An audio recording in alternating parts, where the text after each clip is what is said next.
Sidibenge. Njengoba ke wena sengunkosikazi ngokugcwele la ekhaya, kuzofanele ukuthi uhloniphe. Uhloniphe phinde futhi usiphathe kahle. Lokho uzokwenza nangokuthi ukugqoka kwakho ubonakala ukuthi la kwaThabethe ungumankosikazi ngokugcwele. Ngwane mfana wami. Uyabona la sizokhulisa umndeni senziva. Futhi konke lokhu kusemahlombeni wakho. Manje ngisofuna ukuthi ukhuleke mfana wami. Uyekele nje ukwenza lezi zinto ezingasile. Ngempela. Ukuyomela ukukhumbule makoti ukuthi nangelinye ilanga noma kungathiwa ukuthi udinwa kangakanani.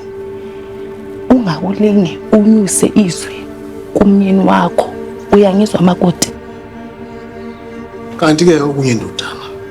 La kwaThabethe umakhoti nje akaphanyiswa ngesandla.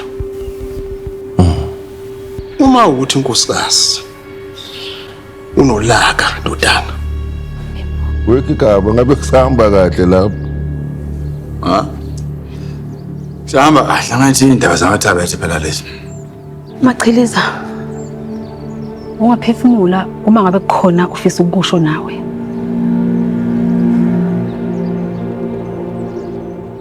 Maruna ngemazi uhlaniphile.